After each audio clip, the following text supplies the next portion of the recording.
Saudi আরব থেকে কিভাবে নিউজিল্যান্ডের ভিজিট ভিসার জন্য আবেদন করবেন বা আপনি কি ফ্যাসিলিটি পাবেন?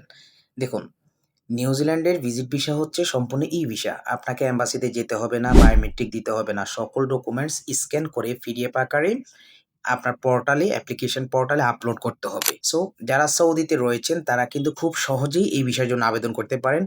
আপনি যদি আমার মাধ্যমে আবেদন করেন তাহলে আপনি আপনার সকল ডকুমেন্টসগুলো আমাকে দিবেন এবং কি ডকুমেন্টস ইউজ করে আমি আপনার অ্যাপ্লিকেশনটা করতেছি, প্রত্যেকটা ডকুমেন্টস আপনাকে হ্যান্ড ওভার করব। অনলাইনে ইউজার নেম, পাসওয়ার্ড আপনাকে দিয়ে দিব। আপনি নিজেই নিজের অ্যাপ্লিকেশনটা চেক করতে পারবেন আপনার ভিসা হইছে কি হয়নি। কত টাকা খরচ হবে? দেখুন ভিসা ফি হচ্ছে ৳৩৩,০০০ মতো বাংলাদেশী টাকা, ৪৪১ নিউজিল্যান্ড ডলার। এর মাঝখানে একটা ট্রাভেল ইন্সুরেন্স করতে হয়। জাস্ট এটাই খরচ। এর বাইরে আর কোনো খরচ নেই। আমি ছোট্ট একটা সার্ভিস চার্জ নিয়ে থাকি। কারো যদি কোনো ইনকোয়ারি থাকে, কোনো প্রশ্ন থাকে, দেন আপনি চাইলে আমাকে কমেন্ট করতে পারেন। আপনি আমাকে ইনবক্স করতে পারেন। তবে স্পেসিফিক কোয়েশ্চেন করবেন তাহলে সহজেই আমি আপনাকে আনসার করতে পারব।